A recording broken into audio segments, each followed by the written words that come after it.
عليكم، كيف دايرين؟ نتمنى تكونوا كاملين بخير وعلى خير. اليوم غنحضر معكم بسبوسه بطريقه سهله واقتصاديه.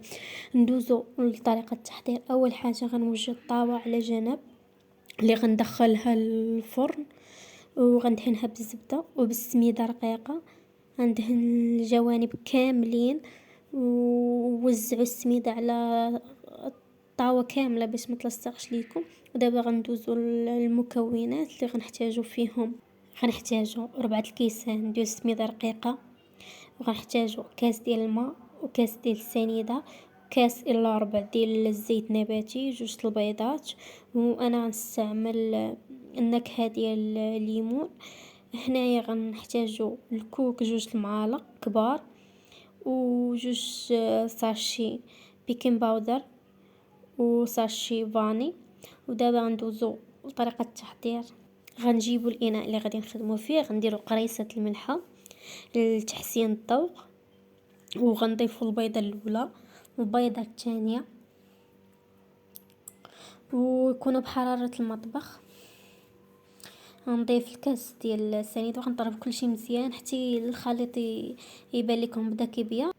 غنضيف ساشي ديال الفاني. ومن هذا الفيديو بغيت نشكركم بزاف على التعاليق الزوينين ديالكم اللي كتخليو ليا، والله كيفرحوني. انا ملي بديت اليوتيوب قلت يعني ما غاديش نحصل على هاد الكم الهائل من التعاليق الزوينين، والله كنشكركم بزاف. المهم نكملوا. غنضيف كاس ديال الزيت، كاس الا ربع ديال الزيت نباتي، وضفت حوالي معلقه صغيره ديال نكهه الليمون، وضفت الكاس ديال الماء. كل واحد تقدروا تستعملوا عصير ليمون بلا ما ديروا لا نكهه لا والو. انا غير بغيت نجربها بالنكهه، جات بنينه بزاف والدار عجبتهم بزاف. وغادي نبدا نضيف دابا السميده. ضفت الكاس الاول ديال سميده رقيقه،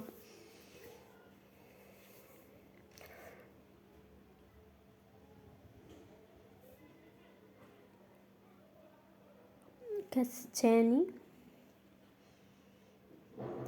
وضفت شويه تاع الماء لانني شفتها بدات كتعقد، وانا كنت خاصني نضيف كيف ما شفتوا هنايا. هذا الكاس الثالث ديال السميده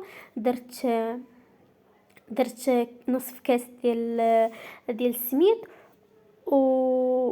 وربع كاس ربع كاس ديال الدقيق. وكنتمنى تدعموني بلايك واشتراك في القناه وشكرا على التعليق الزوينين ديالكم. ودابا غادي نكبها في الطاوه.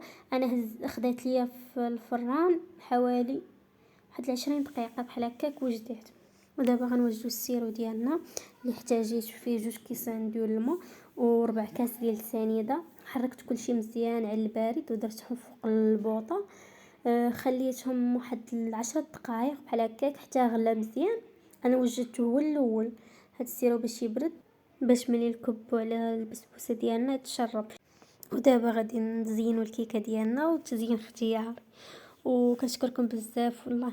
الا وصلتوا معايا اللقطه في هذا الفيديو كتبوا لي بسبوسه من شهيوات بلادي في التعاليق. شهيه طيبه.